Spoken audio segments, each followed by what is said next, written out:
I enjoy doing that bit. Okay, we'll start. Right, this is the Audit Committee. So, first of all, apologies for absence. Apologies from Councillor Len Ellis-Brown. Next, I trust you've all read the minutes of the last meeting.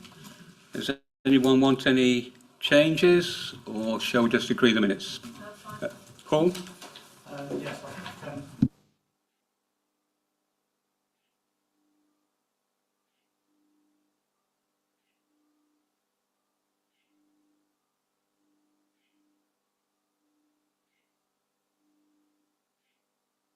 My apologies, that's an error on my behalf.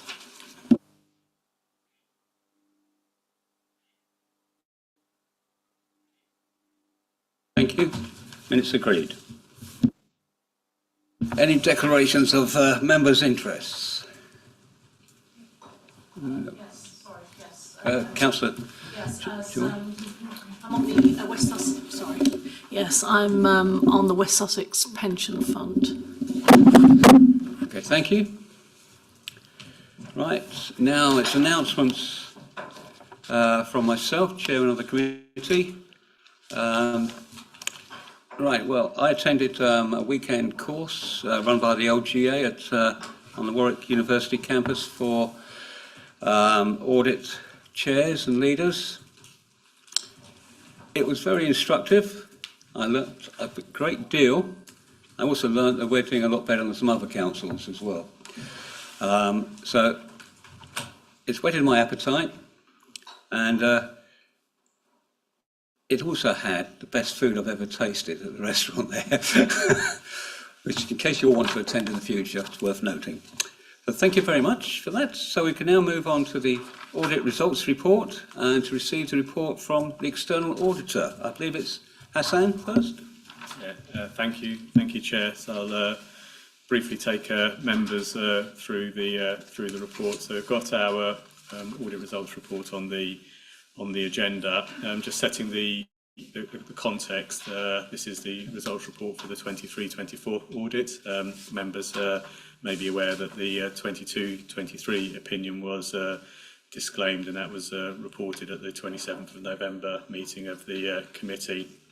The FRC has published some guidance which sets out the kind of, from their view, in terms of the rebuilding assurance process, and in the guidance outlined by the FRC, it does highlight that where opinions have been disclaimed for 22-23, then the following 2 years will also be disclaimed, with the third year then being modified, and then ultimately the fourth year, which would be the 26-27 opinion, will be the first year, all being well, no issues arising, where eventually authorities in that position get to an unmodified opinion. So I thought it was just worth just setting that scene there in that context for members.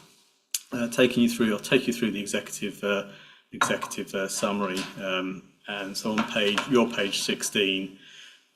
It's the context of the audit in terms of what the Department for Levelling Up Housing Communities and the FRC are doing to address the local audit delays are set out there, particularly the process in terms of the phases for resetting. So we're currently in phase 2. We're needing to conclude the audit by the 28th of February, and as I've previously outlined, because the audit opinion for 22-23 was disclaimed, don't have any assurances for brought forward balances, and will be disclaiming the 23-24 opinion.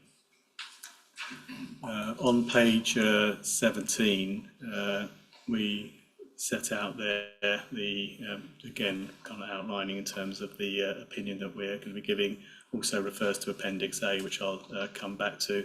In terms of the work that we've undertaken, we set that out in our audit planning report. We looked to undertake as much work as we could in terms of the key account areas on the financial statements, in order to provide you with some assurance in terms of the work that we've undertaken undertaken and the figures that are reported within the financial statements, albeit we're issuing a disclaimed opinion. So ultimately, there is no assurance. And also, what we have done in line with our audit responsibilities, we've undertaken work in relation to our value for money responsibilities, and we don't have any significant weaknesses to report in terms of our work that we've undertaken in relation to VFM, which is a good position to be in.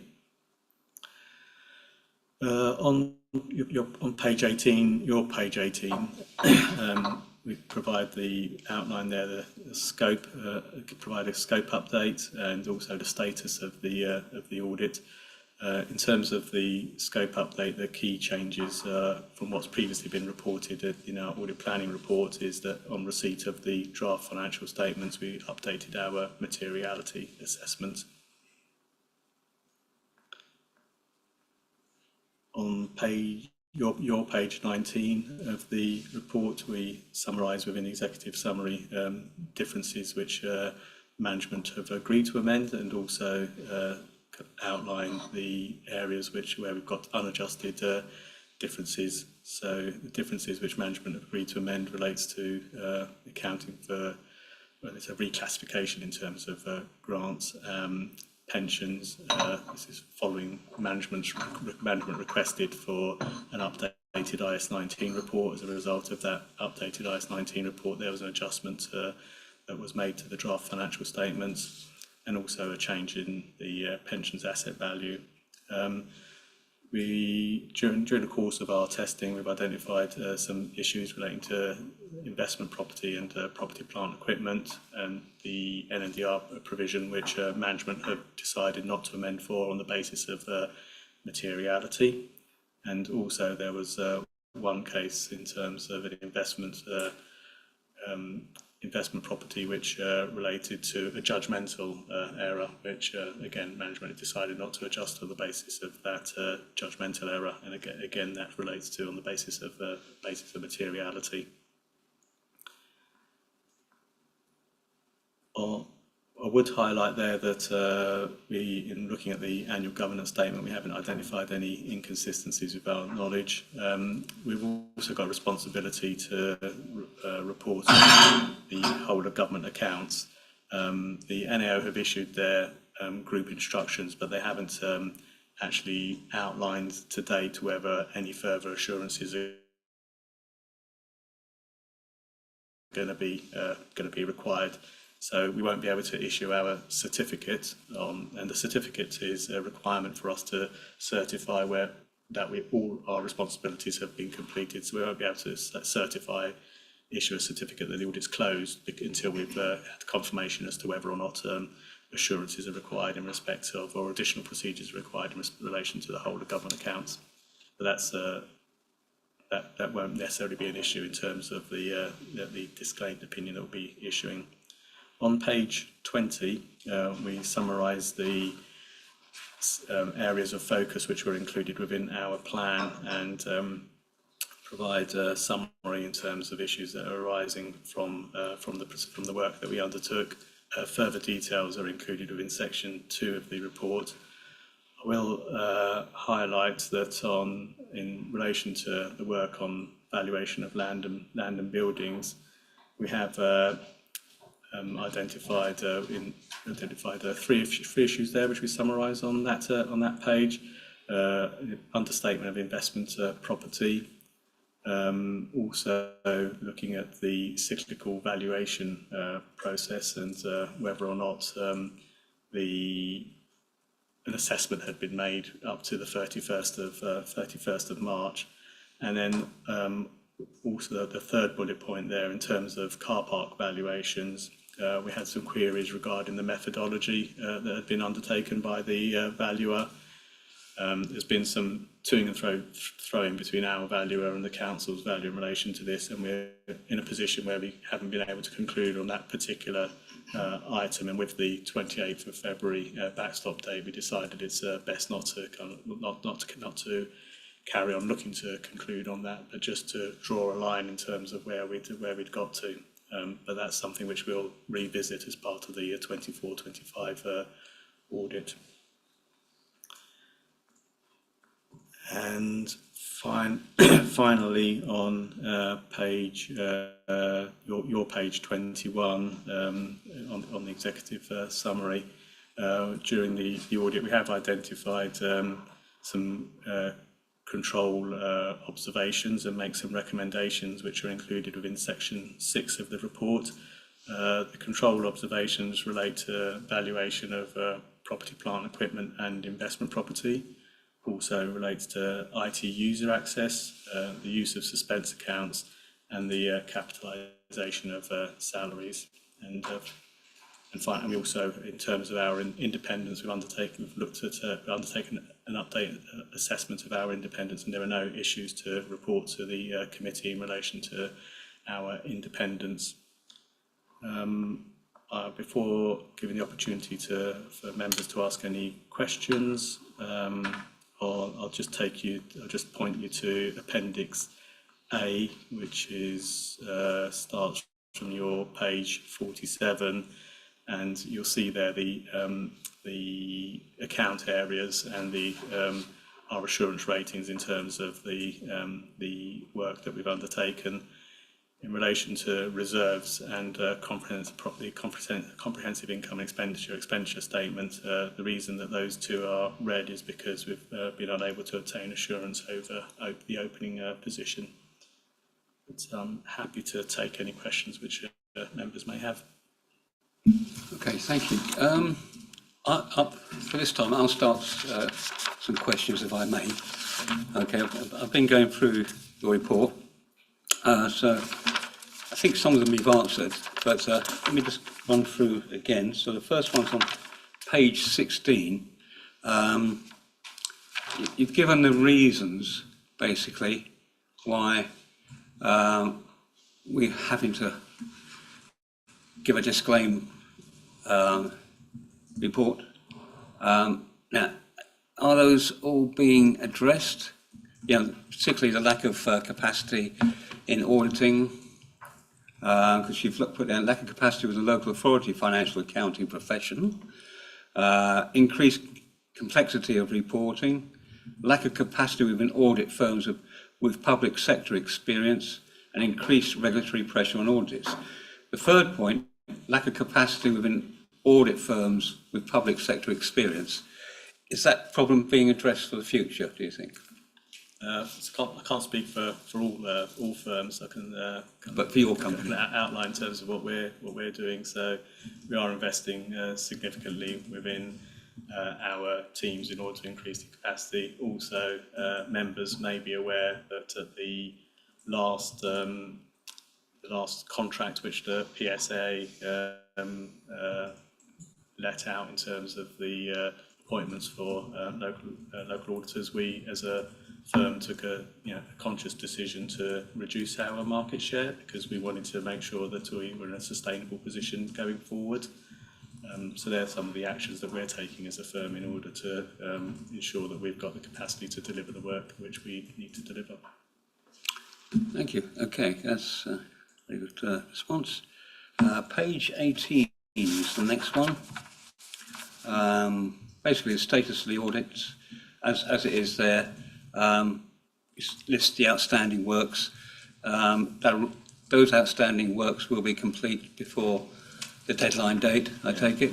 Yeah, so following on from this meeting, so after this meeting, that's when we then get the letter of representation and the signed accounts from yourselves. In terms of the manager and partner review, it's I've as a partner responsible for the audit, I've undertaken the review up to all the procedures which I can do.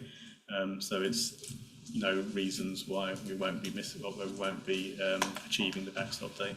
We're looking to try to get the accounts, the opinion issued by the end of the week. Okay, thank you. Could you kindly move your microphone a little bit closer? Just because it's being recorded, and my hearing aid is failing, so don't. I'll have to admit to that. Okay, the next one, again, page 18. Well, I'm just going to note the value for money, it states good, and I think we should recognise that in the council, in this committee. Page 19, the audit differences, I believe these have all been addressed in some way now, so we can move on to that. Page 20 and 25, car park valuation.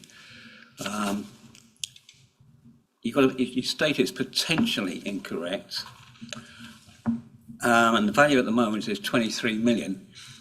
Are we talking about a certain magnitude, or are we talking about hundreds of thousands? I just need to have an idea, I think, as a committee, how far the difference is between your valuers and our valuers.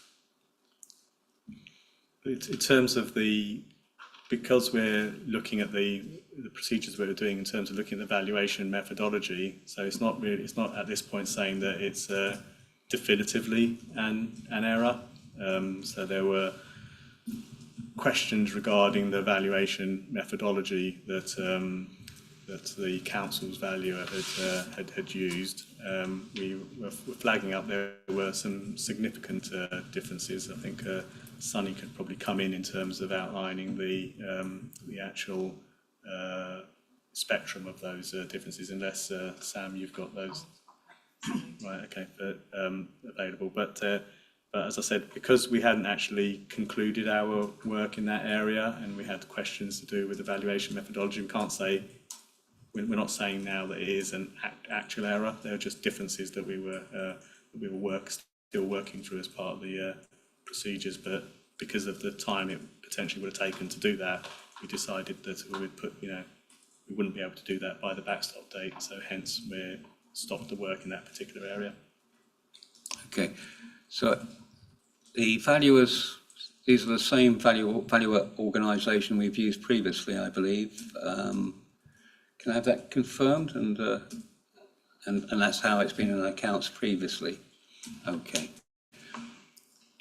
So we'll be able to bang the heads of these opposing experts together before the next, in the year's time, we've got to consider the next year's accounts. So from the last backstop date of the 13th of December and backstop date for 23-24 of the 28th of February, there's been a smaller time period. The backstop date for the 24-25 audit is going to be the 28th of February 2026. So there should be time. So and part of what we've been discussing with management is getting together, having a debrief in terms of how the audit's gone for this year, picking up points which management might have in terms of areas where feedback for us, and it's a two-way process, and then looking to make sure that these issues are addressed on a more timely basis going forward to achieve the next backstop date. Okay. I saw Councillor Walters' hand raised quickly. Yes, I just wanted to ask an additional question. If the methodology that we've been using has been in place for a significant number of years, and this is the first time it's been picked up that I recognise, does that mean that the way that EY, your valuer's methodology, is being done, has that changed? Because ours certainly hasn't. It doesn't mean that our methodology has changed. It's we engaged our internal valuers to look at it this year, without going back in terms of what we've done previously. It may well be an area which our valuers haven't looked at in previous years. Thank you. Okay, I'll nearly finished with my questions. Page 26, it talks about a misstatement of £49.6 million. I think it's to do with the pension. Can you confirm this is actually a technical adjustment and does not represent a real loss to the council? So this is yes, it's not a figure that has a bottom line impact, and the adjustment arose from management requesting for an updated IS 19 report from the actuary. Okay, thank you. 36 page to 38. These are the assessment and control environments. Are you satisfied with the management comments which have come back on each of these? Do you expect the Council Finance team to have fully implemented the recommendations when they come to prepare the 24-25 accounts? That'll be a question for officers. Yeah. So property and finance are working on the leases and valuations for 24-25 at the moment anyway, and there are obviously issues on the car park valuations methodology as well. The data was sent over in December, so before to the valuer. These were issues were provided to us, but we will be meeting with the valuers following the recommendations in this report as well, and make sure that that forms part of our 24-25 process. On the use of systems, so this was actually addressed internally during an internal audit, so that's already been actioned by management.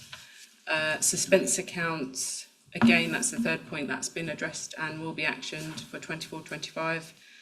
And finally, the capitalised salaries calculation will be considered by management because we don't keep timesheets and we don't want to introduce them as part of the staff.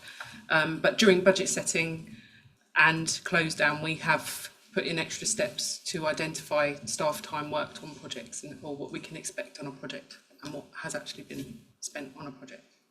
So we'll be asking more questions. Okay, so yeah, so we'll have confidence that all this will be addressed by this time next year, possibly. Good. Page 40. I'm just a bit confused about this one.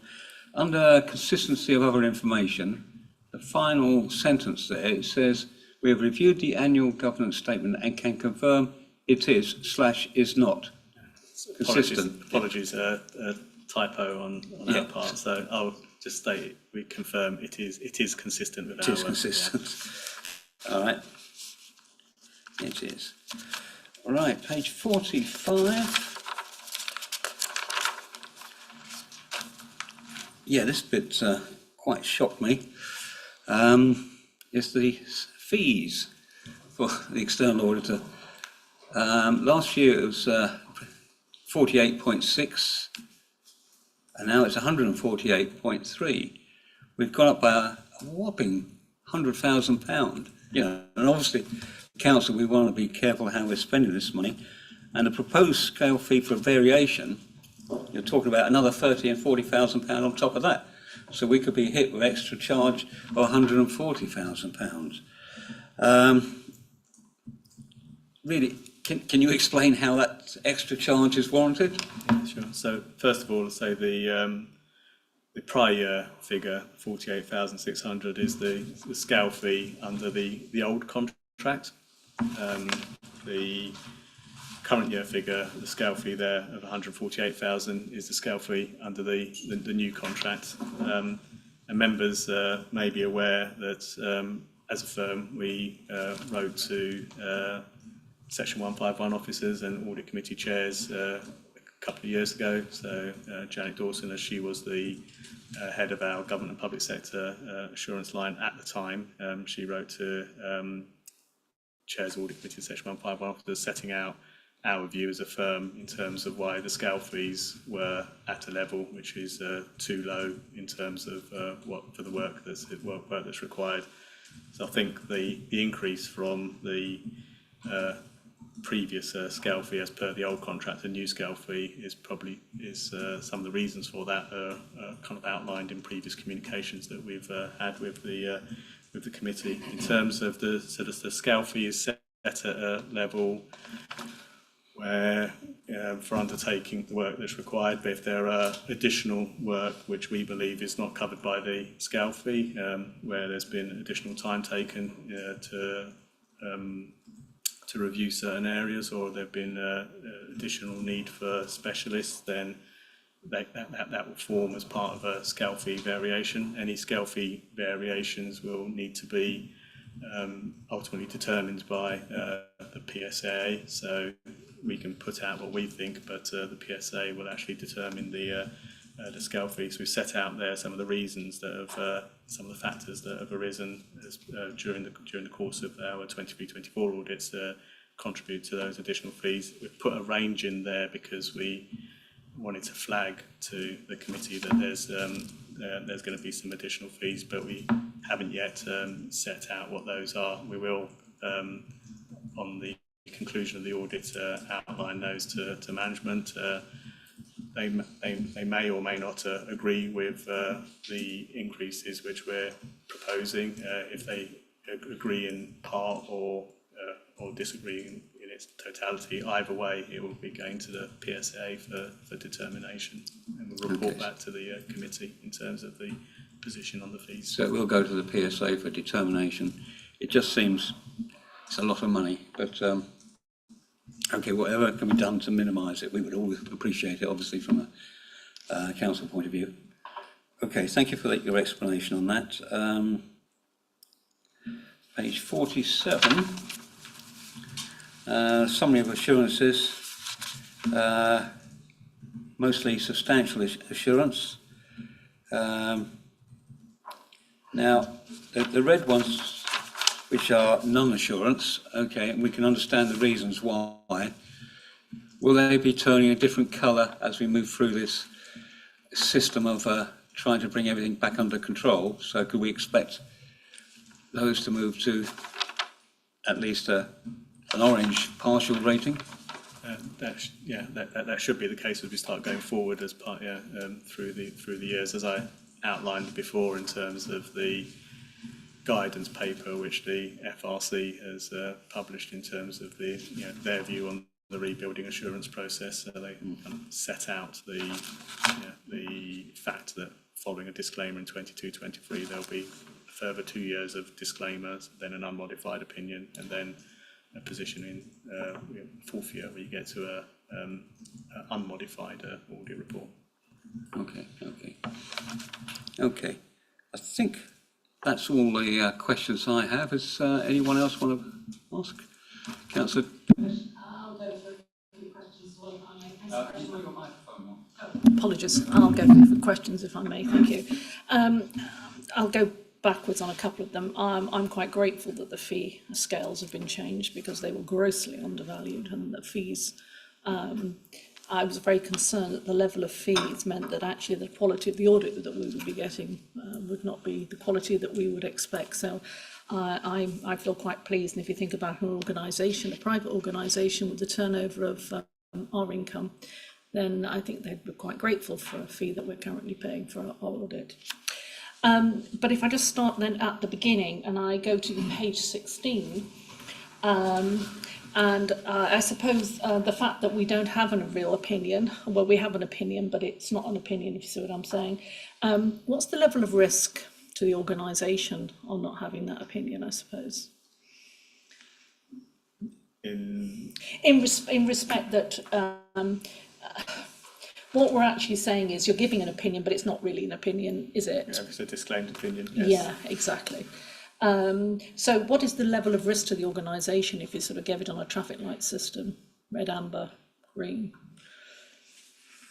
Is that a difficult, have I sort of caught you unawares on that one? Yeah, well, but in terms of in the Appendix A of the report, so because we're giving a disclaimed opinion, but we wanted to try to set out the work that we have done and where we have got substantial assurance or partial assurance or so that's where the traffic light system. No assurance. So that's why we list out there the different account areas to try to provide the committee with an outline of the work that we have done, if issues have arisen in those areas or not, and what our assurance rating is for those particular areas. So that's the reason that we've included that appendix.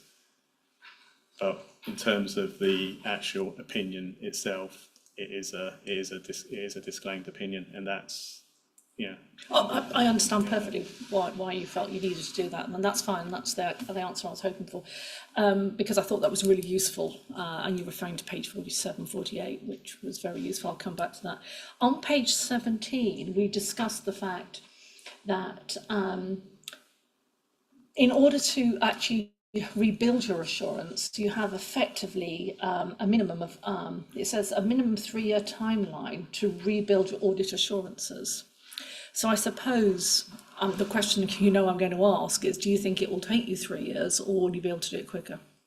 So that's, I think it will take that time because, and I've outlined in previous explanations in terms of trying to highlight, the guidance which the FRC have published, and in the guidance which the FRC have published, they've set out that where you have a disclaimed opinion in 22-23, the following 2 years you have disclaimed opinions. The third year you have a modified audit opinion, and then the fourth year is where you get to a position where, all things being equal and no issues arising, then there'll be the first year of having an unmodified opinion. And the reason that you have the disclaimed opinion in the first 2 years is because of the assurances in terms of opening The balances, and so the opening balances aren't there. And then within the third year, there's still the modified opinion because whilst processes start working their way through, there's still potentially an issue in terms of some of the comparatives within the financial statements, which would still refer to the initial 22-23 opinion. So that's the guidance that's been issued, which is why I thought it's important to refer to that guidance. Fine, and what I was trying to understand was, is that from 22-23 that 4 year, or is it from 23-24? So I was trying to understand when the first set of counts where we'd have both the closing and the opening balances are. So it will be what, the 26, 27? All things being equal, without no issues arising, it's anticipated it'll be 26, 27. So. Yeah, that's what I thought. Super. Thank you very much. If I then move on to page 20, sorry, I'm slightly. We've talked about the valuation of the car park and the issues around that particular valuation, which is not an insignificant figure. But you've also brought up Swan Walk as well. And the, was it page 20? Have I got the right? No, page 36. Apologies, I've skipped to the car park and I didn't go straight to 36. So on page 36, we're talking about Swan Walk. Was that a similar issue to the issue of the car parks, or in what respect was that different? Is that again to do with approach and process as opposed to? So that was to do with.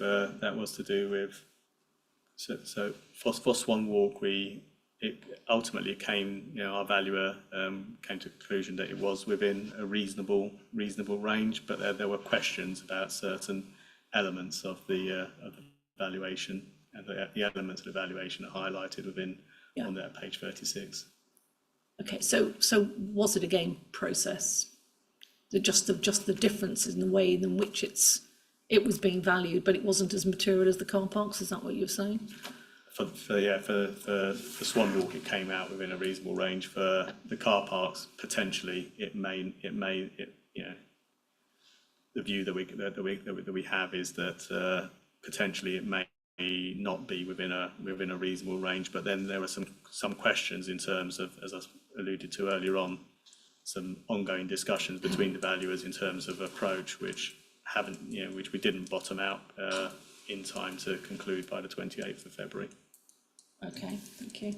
And then if I go to page 38, which is around the, I'm sure I've got the right account here. Oh yes, capitalisation of salaries.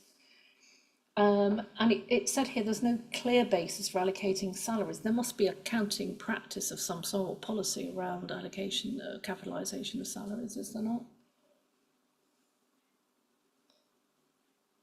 So the methodology which the council currently uses outlined there is based on an apportionment basis and a scoring basis. I think officers will be able to give you further details in terms of the mechanisms.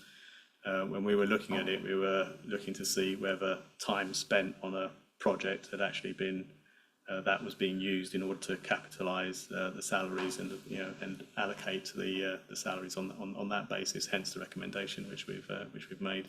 But we do understand the point that was made in terms of the not wanting to kind of introduce a time recording system, and if you look at the rating that we had it as a green rating, so we weren't flagging it as being a really significant issue from our point of view. It might be not be at the moment, but it might be in the future if there was a bigger project. It depends how big the project is. Yeah, precisely. Yeah. Yeah, of course.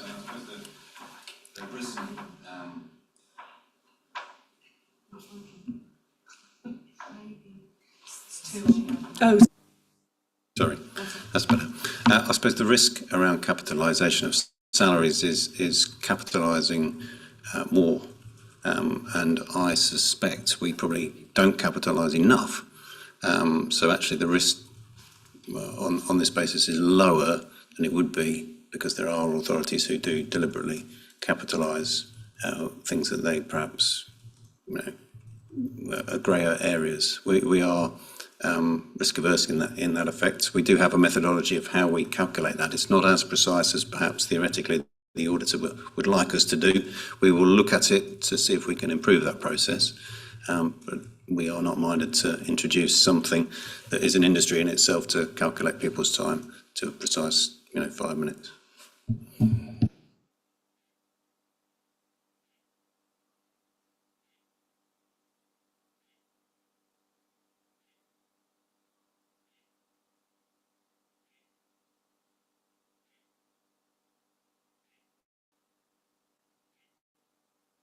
So the next question, from what I'm generally seeing in the audit opinion, given the fact that it will be 26-27 before we have what we hope is a set of accounts with an appropriate opinion on it, opinion that we would want to see. I suppose this is a question probably later on, probably not for now necessarily, but perhaps for another agenda, and that is, how are we going to use internal audit to assist external auditors and to give them confidence in these particular areas in the future? I suppose that, don't know whether we want to discuss that one now, whether that's on the agenda for the next meeting, I don't know, but I can just leave that one open. Thank you. Councillor Walters?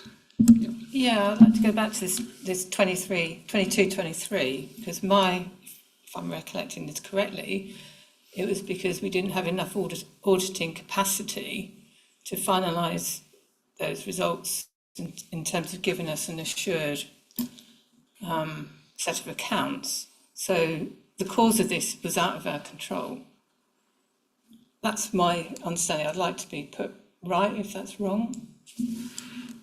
The fact that we're now having to say that we're not going to get an accounts which are accredited until 26-27 is kind of something that we're suffering with because of the lack of auditing capacity.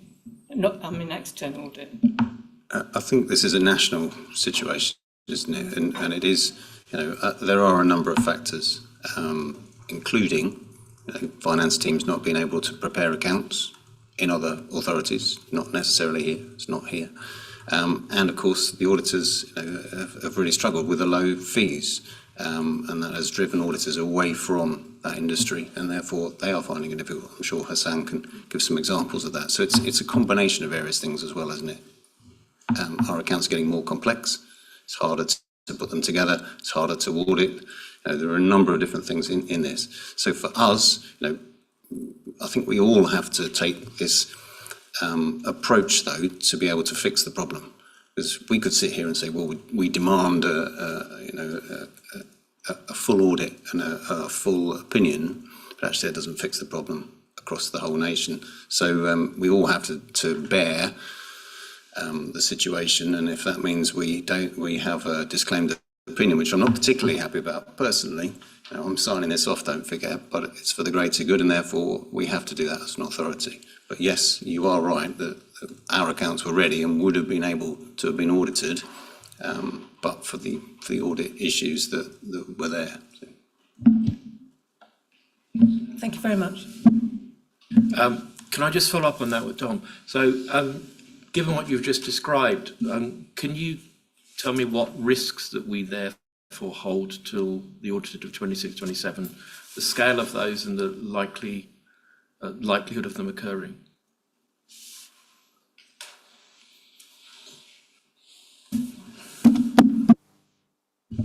I think the fact that the external auditor has found a number of things in the processes that they have undertaken this year is a valuable exercise, isn't it? Every year, as an ex-auditor, sat on the other side, this side, I've sat on both sides of it, and I do value the external audit. We obviously missed a year where no one came along and kicked the tyres and found a handful of things. There aren't that many, but each of those items is something that wasn't quite right, and we've either fixed it or putting it right, and it's a valuable tool. I suppose what's the risk that we have potentially made an error somewhere in there? Do I think, based on historical experience of the types of issues that we've discovered through the audit process in the last 5 or 6 years as I've been here, do I think there's something fundamentally wrong in our set of accounts? I would probably say not. But I can't sit here and say, well, they're absolutely perfect. So there is a small risk. I think it is a small risk, though. And it's one that will be ironed out over the course of 2 or 3 years as we build up that assurance process from the auditor. And we, as management, will go back and check things and put improvements in place. So we're always looking. It's not just the auditor we're relying on here, it's management as well. We're the first line of defence. And internal audit, making sure our processes are right as well. So it's a combination of all those things. The risk is, I think, for us, relatively low, but it does exist a little bit. Thank you very much. Just to add to what Dom has said, whilst we will be issuing disclaimed opinions, as I've outlined in terms of that timescale, we will be undertaking the work similar to what we've done for 23-24, where we have undertaken detailed testing on a number of account balances, and if we identify, as Dom has said, differences, we'll be reporting those differences. So it's not going to be the same scenario where no work at all has been undertaken. Thank you. Government reorganisation is going to possibly play a part by 26-27. This council may not be even in being at that time, which may be, I'm not too sure how we're going to handle that in the future. Has that been thought of as yet? I think so. Yeah, I think it is something that's on the agenda, and no doubt in future reports will be outlining the implications of reorganisation. Yeah, I'm just picking up on something that was said earlier. We've got into this situation because there was a lack of auditors auditing local government authority accounts.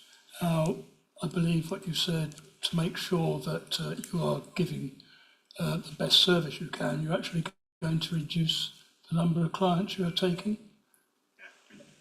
So what happens if everybody does that? We end up in the same situation where there'll be a shortage of accountants to look at local authority accounts. I was just saying, as part of the last framework contract which the PSA did, we as a firm took a decision to put in a bid for an amount of work which we knew that we could deliver. So, and as part of that framework contract, other suppliers have increased their share of the audit, but I can't say how they will be, what position they'll be in going forwards. I can just say that I was asked about what have we done as a firm to try to ensure sustainability. So I've just outlined that as a firm we took a conscious decision to only bid for a proportion of work which we knew we could deliver.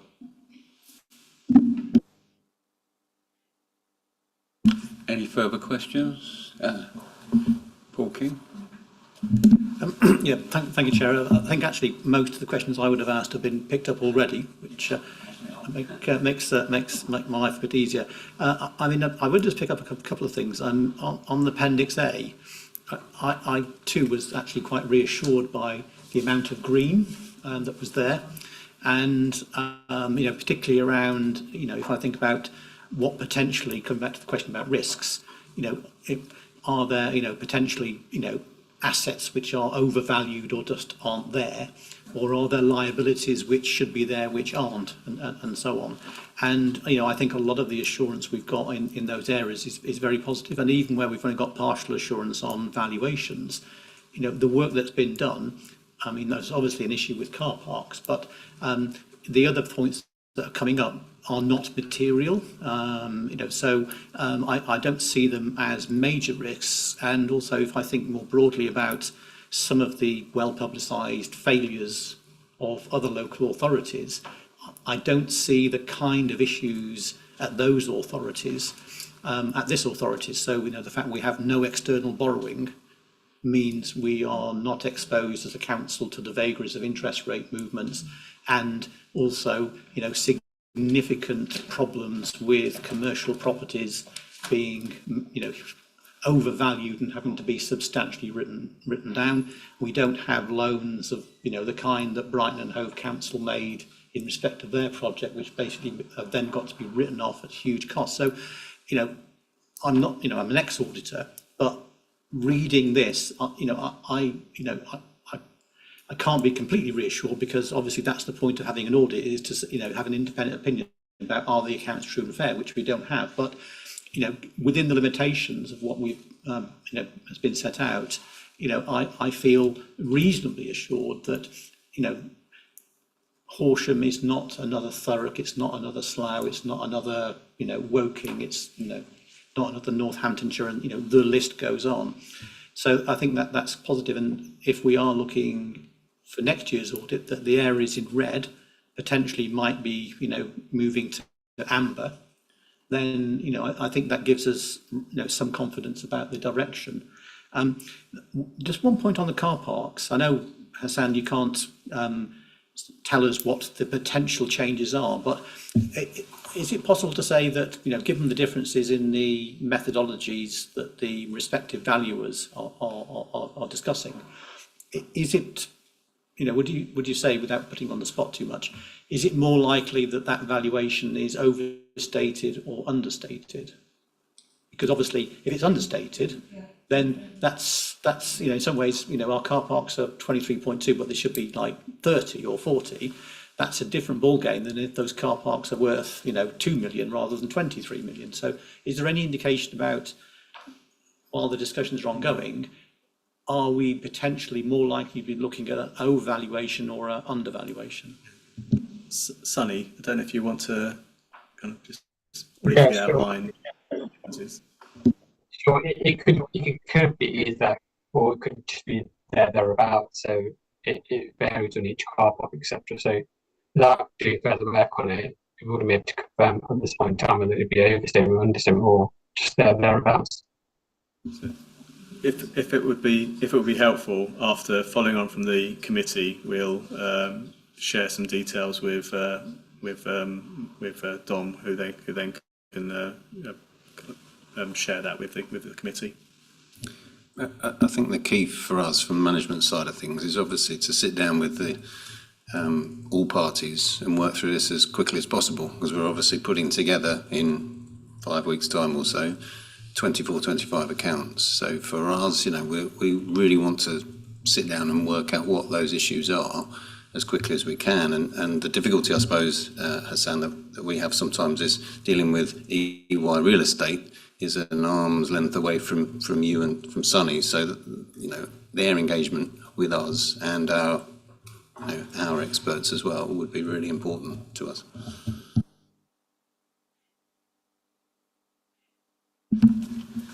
Paul? Sorry, the only other point I was going to make, which I think we've talked about this already, that clearly we're in the situation we are in, and that the primary driver is the capacity for external audit for EY and the firms more generally, given the number of late accounts there are in local government. Certainly if I compare that with my own situation in the NHS, where it's a very different position, that we haven't had these issues. So it does feel that it's particularly a local government issue, not an NHS issue, which obviously is not much consolation to this council.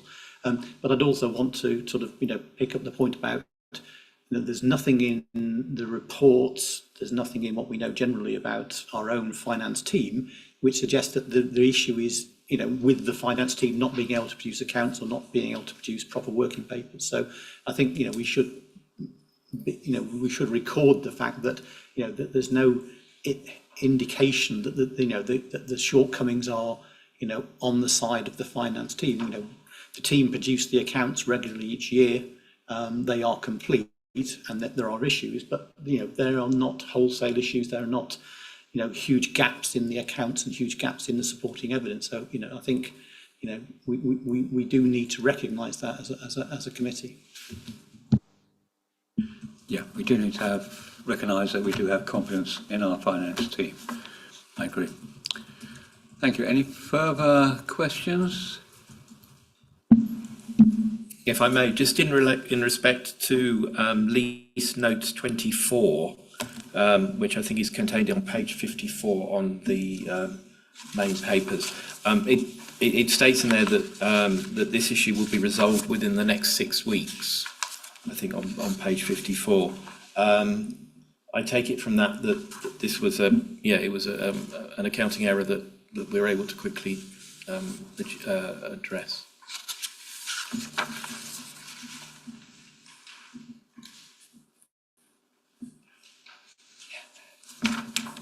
I think you've moved... Page 55. Sorry? Page 55, actually. So, yeah, I think we've moved on to the statement of accounts section. Sorry. Okay, thank you. So, Sorry, apologies. Hold that one over. Yeah. Thank you. So, is there any more questions relating to this item on the agenda? No, we'll move on then. Okay, thank you. Now, okay, we've got the statement of accounts. I'll hand over to Samantha Wilson. Sorry. Can I just ask?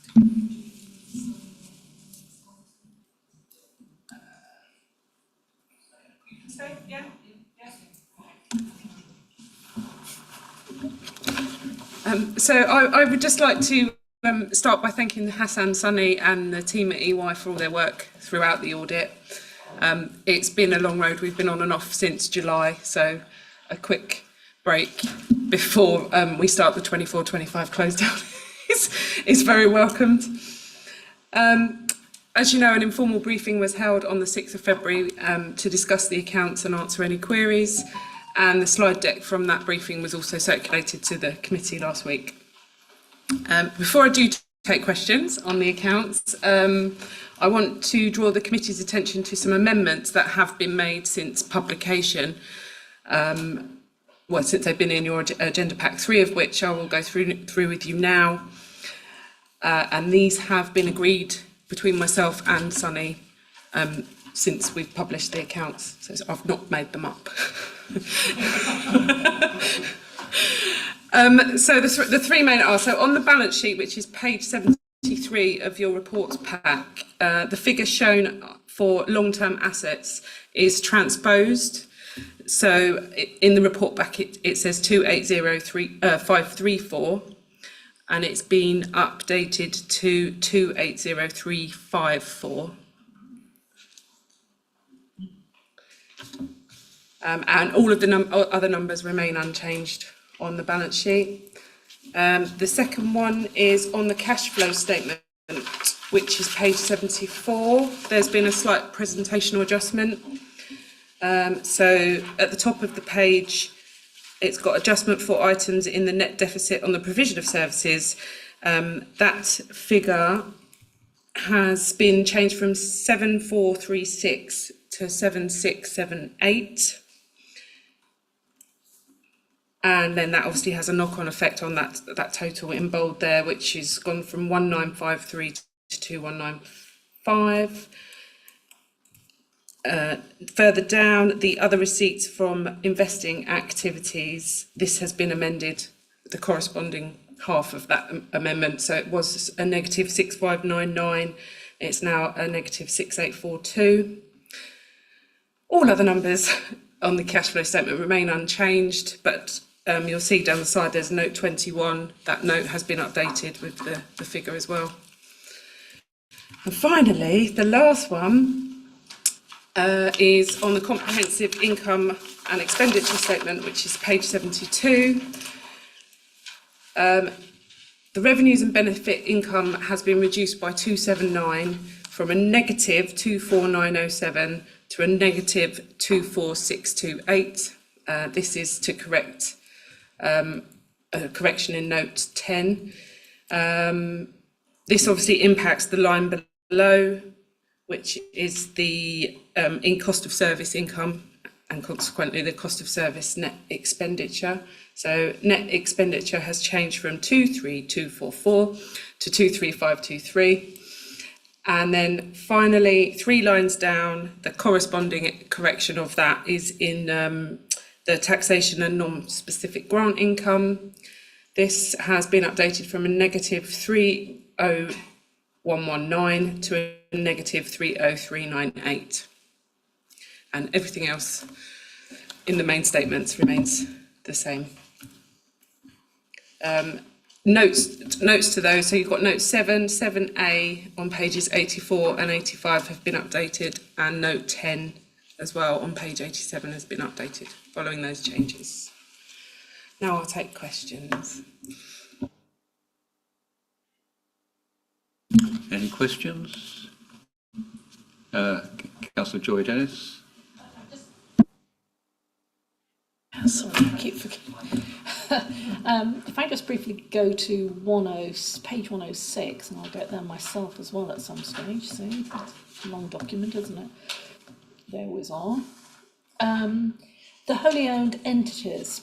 So it actually says we're not prepared to produce consolidated group accounts. No, the council's not prepared consolidated group accounts. Whilst the value of the balance sheet is now considered to be material, the activities of the companies are not significant to the representation of the operational activities of the council as a whole. They have been audited by an independent auditor, I wondered who that was, and signed by the boards at the company's board meetings. I know we don't have to put any more than this in, but it would have been useful to have had a bit more in, so we understand what's happening in those companies within these accounts as well. That's all I would actually say, unless there's some other different attachment to it. How do the auditors, I mean, presumably they're the independent auditors, or they're completely separate auditors, are they? They're completely separate auditors. We use Richard Place Dobson in Crawley as the auditors, and the accounts do come through this committee as well. I obviously missed them then, did I? Sorry. That's okay. But there is obviously wholly owned entities. There is a table above the statement that you read out that does cover the transactions that have gone that have happened between the companies and the council. Yeah. So. It would. Yeah. I suppose, why do they sit on the balance sheet? They're sitting presumably as part of our investments, aren't they? The investment is the shareholding sitting on the balance sheet. Just the shareholding. Yeah. Sitting there. Okay, but the accounts obviously I have missed them, but they came through the. They did come through. They did come through, yes. Did they? Okay. Yeah. Thank you. Any further questions? Paul King. Note 7B on page 86.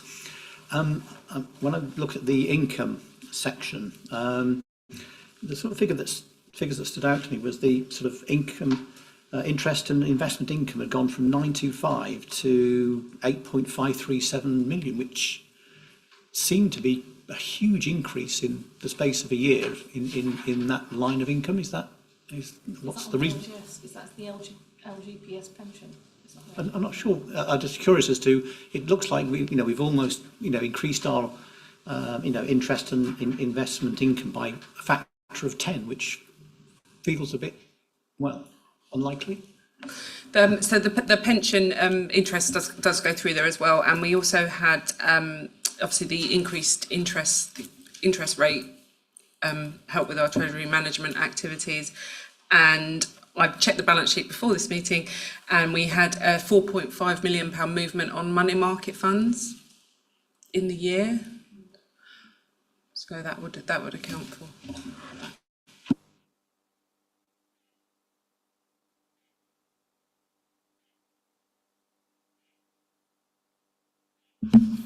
Okay, any further questions you would like to ask?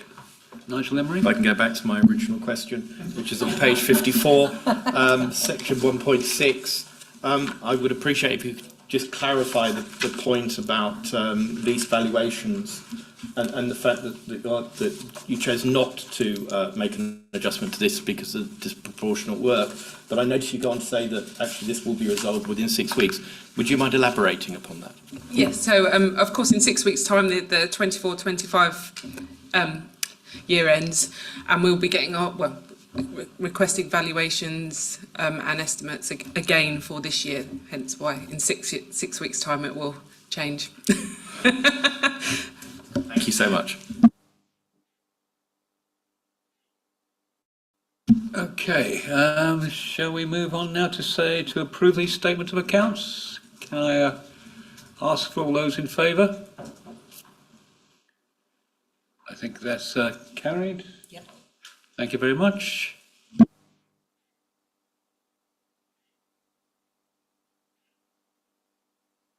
Have any urgent business?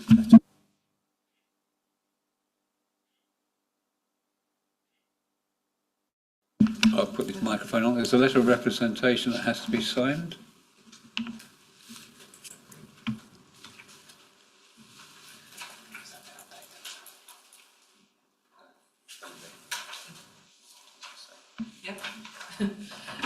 So the letter of representation that is in Appendix B, Sunny and I have been emailing back and forth on that. The template provided has changed slightly. All of the information is still in there, but it's just in a different order. So we'll update that for signing.